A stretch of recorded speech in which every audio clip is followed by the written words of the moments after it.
Hello friends, मैं काजल ठाकुर आप सभी का आपके अपने यूट्यूब चैनल में स्वागत करती हूँ। दोस्तों, आज हम इस कक्षा में पढ़ने वाले हैं हमारे बाल विकास संबंधित महत्वपूर्ण प्रश्न, जिसमें शिशु की प्रारंभिक देखभाल, शिक्षा और बच्चे के विकास से संबंधित महत्वपूर्ण प्रश्नों को हम हल करने वाले हैं और यह हमारी परीक्षा के लिए अत्यंत ही महत्वपूर्ण साबित होगी। दोस्तों, आइए बढ़ते हैं आज के पहले प्रश्न की ओर। दोस्तों, आज का पहला प्रश्न है हमारा, मानव जीवन की मनोभौतिक एकता कहलाती है। तो पहला ऑप्शन दोस्तों, मन तथा शरीर का विकास। दूसरा है शरीर तथा हड्डियों का विकास। तीसरा ऑप्शन दोस्तों, शरीर तथा हृदय का विकास। चौथा है आत्मा तथा मांसपेशियों का विकास। दोस्तों, मनो मनो अर्थात मन, मनो अर्थात मन, भौतिक मतलब फिजिकल, अर्थात इस प्रश्न का सही उत्तर होगा मन तथा शरीर का विकास। क्या है दोस्तों? मन तथा शरीर का विकास, यह हमारा इस प्रश्न का सही उत्तर है। अगला प्रश्न दोस्तों हमारा, 2 से 5 वर्ष तक की आयु कहलाती है। क्या कहलाती है दोस्तों 2 से 5 वर्ष तक की आयु? पहला ऑप्शन है हमारा शैशव अवस्था। दूसरा ऑप्शन है हमारा बाल्यावस्था। तीसरा है दोस्तों उत्तर बाल्यावस्था और चौथा ऑप्शन दोस्तों किशोरावस्था। तो दोस्तों, 2 से 5 वर्ष की आयु हमारी शैशव अवस्था कहलाती है। क्या कहलाती है दोस्तों? शैशव अवस्था जो है 2 से 5 वर्ष तक की आयु कहलाती है। आइए बढ़ते हैं अगले प्रश्न की ओर। अगला प्रश्न दोस्तों हमारा, गर्भ में सर्वप्रथम निर्माण होता है। पहला ऑप्शन है पैर, दूसरा सिर, तीसरा धड़, चौथा सभी का। तो दोस्तों, सबसे पहले गर्भ में निर्माण होता है शिशु के सिर का। किसका होता है दोस्तों? शिशु के सिर का सबसे पहले निर्माण होता है। उसके बाद में धीरे धीरे सभी हार्ट, हमारे शरीर में हार्ट का सबसे पहले हार्ट भी बनता है। उसके बाद में धीरे धीरे सभी अंग बनने प्रारंभ हो जाते हैं। आइए बढ़ते हैं अगले प्रश्न की ओर। अगला प्रश्न दोस्तों, बालक के सिर एवं मस्तिष्क का सर्वाधिक विकास किस अवस्था में होता है? तो बालक के सिर एवं मस्तिष्क का जो सर्वाधिक विकास है, यह पहला ऑप्शन है हमारा पूर्णावस्था, दूसरा है शैशवावस्था, तीसरा ऑप्शन है हमारा बाल्यावस्था और चौथा है दोस्तों किशोरावस्था। तो दोस्तों, बालक के सिर एवं मस्तिष्क का जो सर्वाधिक विकास होता है, यह कब होता है दोस्तों? तो यह शैशव अवस्था में होता है। शैशव अवस्था में बच्चे अनुकरण के माध्यम से जल्दी चीज़ों को ग्रहण करते हैं। तो इस प्रश्न का सही उत्तर है हमारा शैशव अवस्था। यदि बोले कि बालक का सबसे अधिक विकास, संपूर्ण विकास कब होता है, तो संपूर्ण विकास हमारा कब होगा दोस्तों? किशोरावस्था में। कब होगा दोस्तों? किशोरावस्था में। लेकिन हमारा 90% जो है वह शैशव अवस्था में हो जाता है। अगला प्रश्न दोस्तों, जन्म के समय शिशु में शरीर की हड्डियां होती हैं। पहला ऑप्शन है 206, दूसरा ऑप्शन है 230, तीसरा ऑप्शन दोस्तों 270 और चौथा ऑप्शन दोस्तों 320। तो दोस्तों, जन्म के समय जो है शिशु के शरीर की जो हड्डियां होती है वह कितनी होती हैं? 270। कितनी होती हैं दोस्तों? 270। जन्म के समय कितनी होती हैं? 270। लेकिन दोस्तों, जन्म के बाद अर्थात जन्म होता है तब कितनी हो? 270। लेकिन बाल्यावस्था में शरीर की जो हड्डियां होती कितनी हो जाती हैं? 350। कितनी होती हैं दोस्तों? 350। और किशोरावस्था में शिशु जो बालक है उसके शरीर की हड्डियां कितनी हो जाएंगी? 206। कितनी होगी दोस्तों? 206। आइए बढ़ते हैं अगले प्रश्न की ओर। बीजा अवस्था कहा गया है।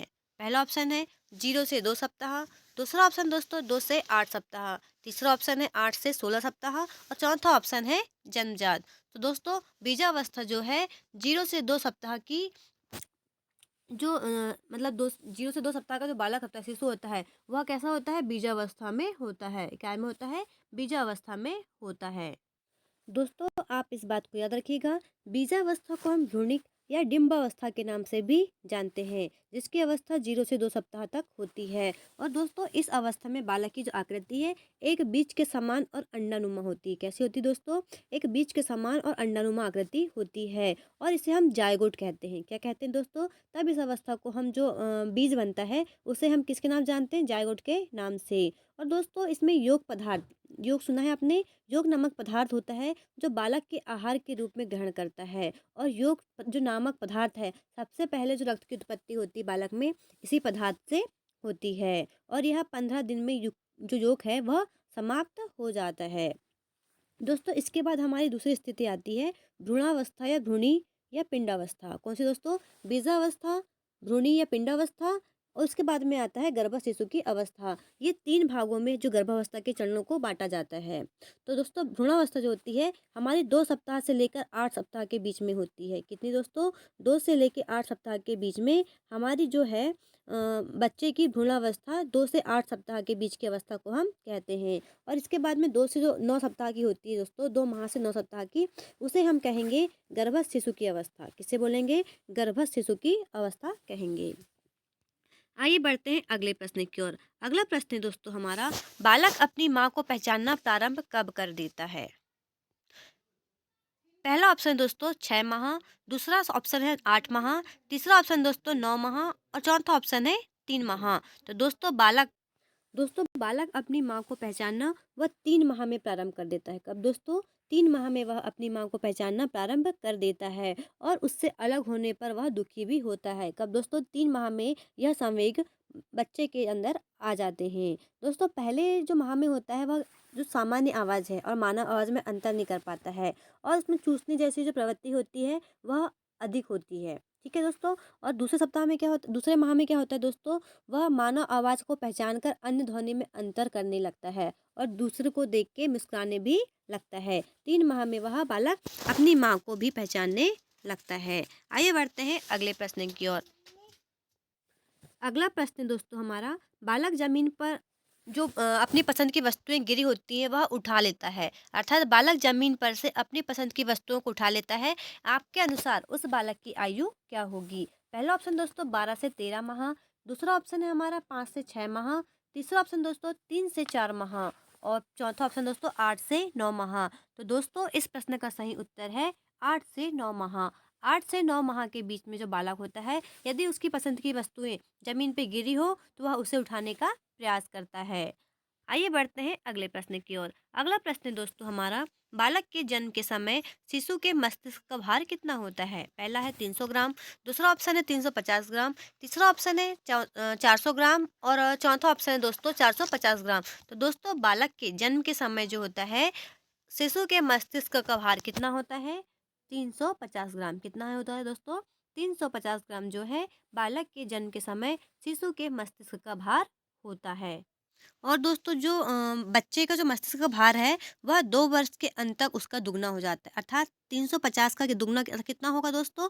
यह 2 वर्ष के अंत तक हो जाता है। और हड्डियाँ कितनी बताई दोस्तों? जन्म के समय में 270 होती हैं। और दोस्तों इसकी जो मांसपेशियों का भार है, इनकी मांसपेशियों का भार 23% होता है। कितना दोस्तों?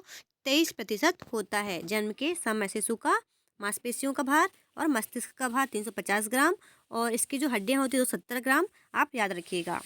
अगला प्रश्न दोस्तों हमारा, सीखने का आदर्श काल माना गया है। पहला शैशवावस्था, दूसरा है बाल्यावस्था, तीसरा ऑप्शन है किशोरावस्था और चौथा ऑप्शन दोस्तों प्रौढ़ावस्था। तो दोस्तों सीखने का आदर्श काल किसे माना गया है? यह शैशव अवस्था को माना गया है। किसे माना गया दोस्तों? यह शैशव अवस्था को माना गया है दोस्तों। और यह कथन किसका है? सीखने का आदर्श काल किसने माना है? तो ये शैशव अवस्था को दोस्तों वैलेंटाइन ने माना है। किसने दोस्तों? वैलेंटाइन ने। हमसे प्रश्न पूछा जा सकता है कि वैलेंटाइन के अनुसार शैशव अवस्था के लिए कौन सा कथन है? तो क्या है कथन दोस्तों? शैशव अवस्था सीखने का आदर्श काल होता है।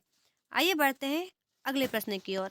अगला प्रश्न दोस्तों, कल्पना जगत में विचरण होता है। पहला शैशव अवस्था, दूसरा ऑप्शन है हमारा बाल्यावस्था, तीसरा है किशोरावस्था और चौथा ऑप्शन है शैशव अवस्था और किशोरावस्था। तो दोस्तों कल्पना जगत में हम विचरण कब करते हैं? पहला जो हमारा सही उत्तर होगा वह है दोस्तों शैशव अवस्था व किशोरावस्था में। शैशवावस्था में बालक कल्पना जगत में विचरण करता है और किशोरावस्था में भी बालक कल्पना जगत में विचरण करता है। आइए बढ़ते हैं अगले प्रश्न की ओर। अगला प्रश्न दोस्तों, एक बालक पड़ोसी के घर पर अपनी माँ की गोद में खेलता हुआ सो जाता है। एक बालक पड़ोसी के घर पर अपनी माँ की गोद में खेलता हुआ सो जाता है। उसकी माँ द्वारा बालक की पड़ोसी के यहाँ बिस्तर पर सुलाते ही वह रोना प्रारंभ करता है। आपके अनुसार बालक की आयु क्या होगी? पहला ऑप्शन है हमारा 24 माह, दूसरा ऑप्शन दोस्तों 18 माह, तीसरा है 10 माह और चौथा ऑप्शन है हमारा 12 माह। तो दोस्तों जब बालक 10 माह का हो जाता है, कब दोस्तों? 10 माह का हो जाता है तो यह प्रवृत्ति बालक में देखी जाती है। वह माँ से ही कैसा होता है? माँ के गोद में ही खेलता है, लेकिन वह उससे अलग होता है तो वह कैसा होता है, रोना प्रारंभ कर देता है। अर्थात वह पड़ोसी के घर पे क्या होता है, नहीं रह पाता है, वो माँ से ज़्यादा कनेक्ट रहता है। अगला प्रश्न दोस्तों हमारा, बालक मुख्य रंगों की पहचान कर लेता है। पहला ऑप्शन है 5 वर्ष, दूसरा ऑप्शन है हमारा 2 वर्ष, तीसरा है 3 वर्ष, चौथा ऑप्शन है 4 वर्ष। तो दोस्तों जो बालक है मुख्य रंगों की पहचान कब कर लेता है, तो बालक दोस्तों कर लेता है यह 5 वर्ष में। कब दोस्तों, 5 वर्ष में बालक मुख्य मुख्य रंगों की पहचान कर लेता है। इस प्रश्न का सही उत्तर दोस्तों हमारा 5 वर्ष। अगला प्रश्न दोस्तों, मिथ्या परिपक्वता का काल किसे कहा जाता है। पहला ऑप्शन है शैशवावस्था, दूसरा ऑप्शन है हमारा बाल्यावस्था, तीसरा है दोस्तों किशोरावस्था और चौथा है प्रौढ़ावस्था। तो दोस्तों किस जो मिथ्या परिपक्वता का काल है यह किसे माना गया है, यह बाल्यावस्था को कहा गया है। किसे दोस्तों, यह बाल्यावस्था को माना गया है। और दोस्तों यह कथन किसका है, तो यह रास महोदय का है। किसका है दोस्तों, रॉस महोदय ने कहा है कि जो बाल्यावस्था है वह छद्म या मिथ्या परिपक्वता का काल है। दोस्तों उम्मीद करते हैं कि आपको हमारी कक्षा पसंद आई हो और हमारे जो प्रश्न हैं आपको समझ में आए हों और आप इन्हें अच्छे से पढ़ रहे होंगे।